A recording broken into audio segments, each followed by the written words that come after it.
اعوذ باللہ من الشیطان الرجیم بسم اللہ الرحمن الرحیم۔ عزیز ساتھیوں، طلبہ و طالبات، السلام علیکم۔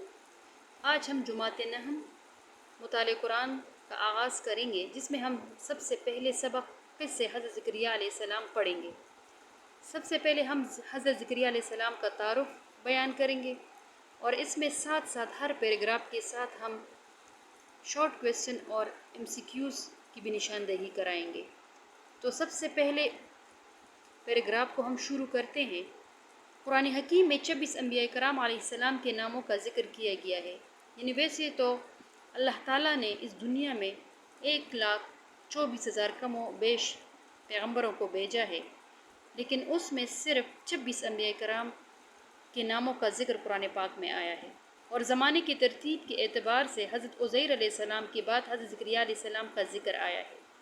یعنی جس طریقے سے اللہ تعالیٰ نے انبیاء کرام اس دنیا میں بھیجے ہیں، اس ترتیب کے لحاظ سے حضرت عزیر علیہ السلام کے بعد حضرت زکریا علیہ السلام کا ذکر آیا ہے قصص الانبیاء میں۔ اللہ تعالیٰ نے حضرت زکریا علیہ السلام کو بنی اسرائیل کی طرف نبی بنا کر بھیجا۔ یعنی حضرت زکریا علیہ السلام جو تھے وہ قوم بنی اسرائیل کی طرف بھیجے گئے تھے۔ حضرت زکریا علیہ السلام نہایت عبادت گزار اور صبر کرنے والے تھے۔ یعنی وہ اللہ تعالیٰ کے بہت زیادہ عبادت کرتے تھے اور صبر کرنے والے تھے، اور بیت المقدس کے ایک بڑے امام تھے، اور بیت المقدس کے ایک بڑے امام جانے جاتے تھے۔ تو اب ہم MCQs کا حوالہ دیتے ہیں۔ یعنی فرسٹ MCQs اس میں اس طرح بنے گا، یعنی قرآن حکیم میں ڈیش انبیاء کرام علیہ السلام کے ناموں کا ذکر کیا گیا ہے۔ اس میں آئے کہ 26 انبیاء کرام علیہ السلام، اور زمانے کی ترتیب کے اعتبار سے ڈیش کے بعد حضرت زکریا علیہ السلام کا ذکر آیا ہے۔ ڈیش ہمارا ادھر آئے گا حضرت عزیر علیہ السلام۔ اللہ تعالیٰ نے حضرت زکریا علیہ السلام کو ڈیش کی طرف نبی بنا کر بھیجا تھا۔ یعنی اس MCQs میں یعنی بنی اسرائیل قوم آئے گی۔ حضرت زکریا علیہ السلام نہایت عبادت گزار اور ڈیش کرنے والے تھے، یعنی صبر کرنے والے تھے، اور بیت المقدس کے ایک ڈیش تھے، یا اس طرح بھی آ سکتا ہے کہ وہ ایک بڑے امام ڈیش کے تھے۔ ٹھیک ہے، اور سوال اس میں اس طرح آ سکتا ہے کہ حضرت زکریا علیہ السلام کا مختصر تعارف بیان کریں، تو آپ اس میں قرآن حکیم میں 26 انبیاء کرام علیہ السلام کے ناموں کا ذکر کیا گیا ہے ادھر سے لے کر، اور بیت المقدس کے ایک بڑے امام تھے۔ یہ حضرت زکریا علیہ السلام کے اس سوال سے متعلق سوال کا جواب ہوا، یعنی حضرت زکریا علیہ السلام کا تعارف ہو گیا۔ اگلا پیراگراف اب ہم شروع کرتے ہیں۔ حضرت مریم علیہ السلام کی کفالت کی سعادت، یعنی اس کی پرورش کس نے کی تھی؟ بیت المقدس کے امام حضرت عمران کی بیوی حضرت حنہ نے منت مانگی تھی کہ اگر اللہ تعالیٰ انہیں اولاد عطا فرمائے تو وہ اپنی اولاد کو بیت المقدس کی خدمت کے لیے وقف کر دے گی۔ بیت المقدس کے امام حضرت عمران کی بیوی حضرت حنہ نے، حضرت حنہ کے ہاں اولاد نہیں تھی، تو اس نے اللہ تعالیٰ سے یہ دعا کی کہ وہ اگر اللہ تعالیٰ ان کو اولاد عطا فرمائے تو وہ اپنی اولاد کو بیت المقدس کی خدمت کے لیے وقف کر دے گی۔ اللہ تعالیٰ نے ان کی دعا قبول فرمائی اور انہیں حضرت مریم علیہ السلام جیسی عظیم بیٹی عطا فرمائی۔ یعنی حضرت حنہ نے جو منت مانگی تھی تو وہ بھی پوری ہو گئی، اور اس نے اپنی بیٹی کو بیت المقدس کی خدمت کے لیے وقف کر دی۔ حضرت مریم علیہ السلام کی ولادت سے پہلے ہی ان کے والد حضرت عمران انتقال فرما چکی تھی۔ یعنی حضرت مریم علیہ السلام اب پیدا بھی نہیں ہوئی تھی، اس دنیا میں نہیں آئی تھی کہ ان کے والد کے انتقال ہو چکا تھا۔ حضرت حنہ نے اپنی منت پوری کرتے ہوئے اپنی بیٹی حضرت مریم علیہ السلام کو بیت المقدس کی خدمت کے لیے وقف فرما دیا۔ حضرت حنہ نے جو اپنی منت مانگی تھی وہ اس نے پوری کر لی، کیونکہ اس نے اپنی بیٹی حضرت مریم علیہ السلام کو بیت المقدس کی خدمت کے لیے وقف فرما دیا۔ بیت المقدس میں موجود علماء بنی اسرائیل میں سے ہر ایک کی یہ خواہش ہوئی کہ حضرت مریم علیہ السلام کی کفالت کی سعادت صرف اسے حاصل ہو۔ یعنی ادھر جتنی بھی علماء تھے بنی اسرائیل میں سے ہر ایک نے یہ خواہش ظاہر کی۔ ایک نے کہا کہ میں حضرت مریم علیہ السلام کی پرورش کا ذمہ لوں، دوسری نے کہا کہ میں لوں۔ اس معاملے کو نمٹانے کے لیے یہ طے ہوا کہ قرآن دازی کی جائے، کہ مطلب بیچ میں لڑائی جھگڑا نہ ہو جائے، اور جس کے نام قرآن نکلے وہی حضرت مریم علیہ السلام کی کفالت سعادت کرے گا۔ تو یہ قرہ حضرت زکریا علیہ السلام کے نام نکلا، جو حضرت مریم علیہ السلام کے خالو بھی تھے، یعنی رشتے میں اس کے خالو تھے اور یہ بھی ان امام میں شامل تھے، تو یہ قرہ حضرت زکریا علیہ السلام کے نام نکلا۔ اس طرح اللہ تعالیٰ نے حضرت مریم علیہ السلام کی کفالت کی سعادت حضرت زکریا علیہ السلام کو عطا فرمائی۔ اب ہم اس میں MCQs کی نشاندہی کرائیں گے۔ سب سے پہلے لائن میں دیکھیں، بیت المقدس کے امام حضرت عمران کی بیوی حضرت حنہ نے ڈیش مانگی تھی، مطلب کیا مانگی تھی؟ اس نے منت مانگی تھی۔ اگر اللہ تعالیٰ انہیں اولاد عطا فرمائے گا یا اللہ تعالیٰ انہیں اولاد عطا فرمائے تو وہ اپنی اولاد کو ڈیش کی خدمت کے لیے وقف کر دیں گی۔ یہ ڈیش ادھر بیت المقدس آئے گی۔ اللہ تعالیٰ نے ان کی دعا قبول فرمائی اور انہیں حضرت مریم علیہ السلام جیسی ڈیش بیٹی عطا فرمائی، عظیم بیٹی عطا فرمائی۔ حضرت مریم علیہ السلام کی ولادت سے پہلے ہی ان کے والد حضرت عمران انتقال فرما چکے تھے۔ حضرت حنہ نے اپنی منت پوری کرتے ہوئے اپنی بیٹی حضرت مریم علیہ السلام کو ڈیش کی خدمت کے لیے وقف فرما دیا، یعنی بیت المقدس کی خدمت کے لیے۔ بیت المقدس میں موجود علماء بنی اسرائیل میں سے ہر ایک کی یہ خواہش ہوئی کہ حضرت مریم علیہ السلام کی ڈیش کی سعادت صرف اسے حاصل ہو، یعنی اس کی کفالت، اس کی پرورش کی ذمہ داری اسے حاصل ہو۔ اس معاملے کو نمٹانے کے لیے طے ہوا کہ قرآن اندازی کی جائے اور جس کے نام قرآن نکلے وہی مریم علیہ السلام کی کفالت کرے گا۔ یہ قرہ ڈیش کے نام نکلا۔ اب یہ بھی MCQs بن سکتا ہے کہ یہ قرہ ڈیش کے نام نکلا، یعنی حضرت زکریا علیہ السلام کے نام نکلا، جو حضرت مریم علیہ السلام کے خالو بھی تھے، یا اس طرح بھی آ سکتا ہے کہ حضرت زکریا علیہ السلام حضرت مریم علیہ السلام کے ڈیش تھے، مطلب رشتے میں اس کے کیا تھے؟ خالو تھے۔ اس طرح اللہ تعالیٰ نے حضرت مریم علیہ السلام کی کفالت کی سعادت ڈیش کو عطا فرمائی، یعنی حضرت زکریا علیہ السلام کو عطا فرمائی۔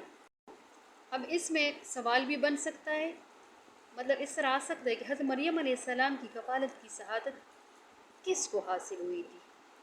تو اس میں آپ اس طرح اس کا جواب لکھ سکتے ہیں کہ بیت المقدس میں موجود علماء بنی اسرائیل میں ہر ایک کی یہ خواہش ہوئی کہ حضرت مریم علیہ السلام کی کفالت کی سعادت صرف اسے حاصل ہو۔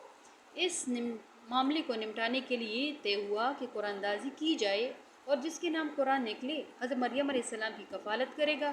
یہ قرآن حضرت زکریا علیہ السلام کے نام نکلا، جو حضرت مریم علیہ السلام کے خالو بھی تھے۔ اس طرح اللہ تعالیٰ نے حضرت مریم علیہ السلام کی کفالت کی سعادت حضرت زکریا علیہ السلام کو عطا فرمائی۔ اس طرح اس کا جواب بن سکتا ہے۔ اگلا پیراگراف، حضرت زکریا علیہ السلام کے دل میں اولاد کی خواہش کا پیدا ہونا۔ حضرت زکریا علیہ السلام کی زیر سرپرستی بیت المقدس کی بہترین ماحول میں حضرت مریم علیہ السلام پرورش پانے لگی، یعنی حضرت زکریا علیہ السلام کے نام تو قرآن نکلا تھا، اب اس کی پرورش کی ذمہ داری ظاہری بات ہے حضرت زکریا علیہ السلام کو۔ حضرت زکریا علیہ السلام ان کی تعلیم و تربیت کا خصوصی خیال فرماتے، اور جب بھی حضرت زکریا علیہ السلام حضرت مریم علیہ السلام سے ملاقات کے لیے ان کے حجرے میں تشریف لے جاتے تو ان کے حجرے میں اکثر بے موسم پھل رکھے ہوئے پاتے، یعنی جب بھی حضرت زکریا علیہ السلام ان سے ملنے کے لیے ان کے حجرے، یعنی علیحدہ ایک جگہ ہوتی تھی جس میں وہ اپنا ٹائم گزارتی تھی پہلے وقتوں میں، تو ان کو حجرہ کہا جاتا ہے، اور جب بھی حضرت زکریا علیہ السلام ان سے ملنے جاتے تو اس حجرے میں وہ بے موسم پھل رکھے ہوئے ہوتے تھے۔ ایک دن حضرت زکریا علیہ السلام نے حضرت مریم علیہ السلام سے پوچھا کہ اے مریم، یہ پھل تمہارے پاس کہاں سے آئے؟ حضرت مریم علیہ السلام نے جواب دیا کہ اللہ تعالیٰ کے پاس سے ہیں، سبحان اللہ تعالیٰ، اور اللہ تعالیٰ جسے چاہتے ہیں بغیر حساب رزق عطا فرماتا ہے۔ چونکہ ابھی تک حضرت زکریا علیہ السلام کو اولاد کی نعمت میسر نہیں آئی تھی، یعنی اس کے ہاں کوئی اولاد نہیں تھی، تو حضرت مریم علیہ السلام کا جواب سن کر اب علیہ السلام بھی اس غیر عادی امور کی طرف متوجہ ہوئے کہ جو اللہ حضرت مریم علیہ السلام کو بے موسم پھل عطا فرما سکتا ہے، وہ اللہ مجھے بھی بڑھاپے میں اولاد فرما سکتا ہے۔ یعنی اس کے دل میں یہ خواہش اس طرح پیدا ہو گئی کہ جس طرح بے موسمی پھل اس کے حجرے میں دیکھتے تھے تو حیران ہو جاتی تھی کہ کس طرح اللہ تعالیٰ نے اس کو دے رکھا ہے، اس کی ذات کے پاس کسی چیز کی کمی نہیں، اور اس کے لیے یہ آسان ہے، تو پھر اللہ تعالیٰ کے لیے یہ بھی آسان ہے کہ وہ مجھے اولاد عطا فرمائے، اور میں بوڑھا ہو چکا ہوں، تو اس کے ہاں کوئی کمی نہیں، اور وہ اس پر قادر ہے اور قدرت رکھ سکتا ہے۔ تو اس کے ذہن میں اس طریقے سے یہ خیال آیا۔ اس میں MCQs اس طرح بن سکتے ہیں کہ حضرت زکریا علیہ السلام کی زیر سرپرستی دیش کے بہترین ماحول میں حضرت مریم علیہ السلام پرورش پانے لگی، دیش کے بہترین ماحول میں یعنی بیت المقدس کے بہترین ماحول میں۔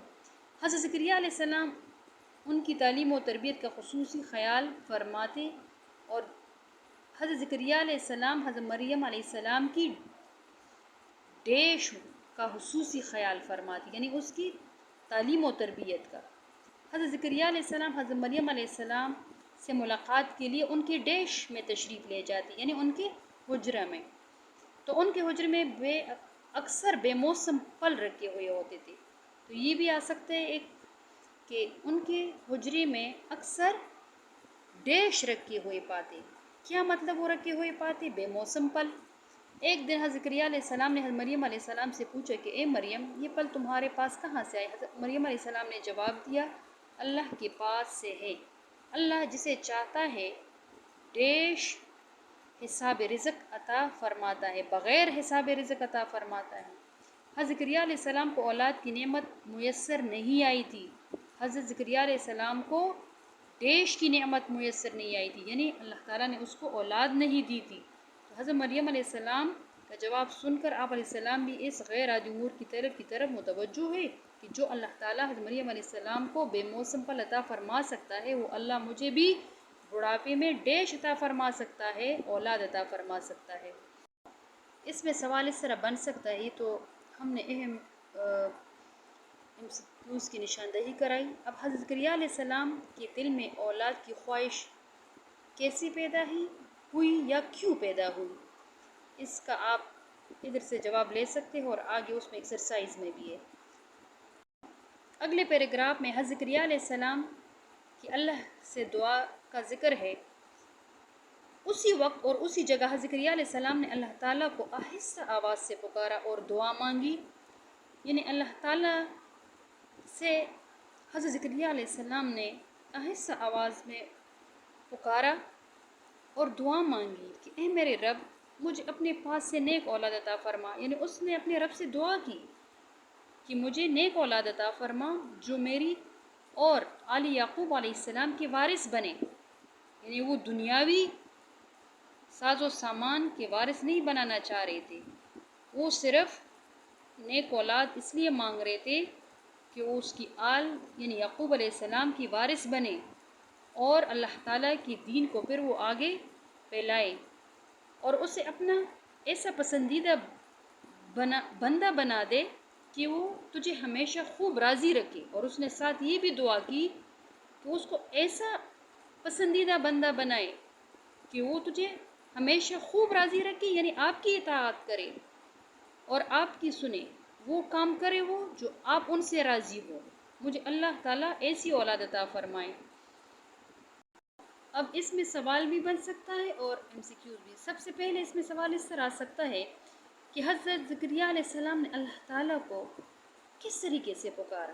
اس کا جواب ہوگا کہ حضرت زکریا علیہ السلام نے اللہ تعالیٰ کو آہستہ آواز سے پکارا اور دعا مانگی کہ اے میرے رب، مجھے اپنے پاس سے نیک اولاد عطا فرما جو میری اور آل یعقوب علیہ السلام کی وارث بنے، اور اسے اپنا ایسا پسندیدہ بنا دے کہ وہ تجھے ہمیشہ خوب راضی رکھے۔ اس چھوٹے پیراگراف سے ریلیٹڈ ایک یہ سوال بھی بن سکتا ہے کہ حضرت زکریا علیہ السلام نے اللہ تعالیٰ سے کیا دعا مانگی تھی، مطلب اس دعا کا اصل مقصد کیا تھا، وہ کس لیے یہ دعا مانگ رہا تھا۔ تو اس میں جواب بالکل ظاہر ہے کہ وہ اللہ تعالیٰ سے اس لیے دعا مانگ رہا تھا کہ وہ آل یعقوب کی وارث بنے اور اسے اپنا ایسا پسندیدہ بنا دے کہ وہ اللہ تعالیٰ کو ہمیشہ خوب راضی رکھے اور دین کو پھیلانے میں مدد کرے ہم سب کی۔ جزاک اللہ خیر، صدق اللہ العظیم۔ سامعین کرام، اس قصے کا بقیہ حصہ انشاءاللہ ہم اگلی لیکچر میں پڑھیں گے۔ جزاک اللہ خیر۔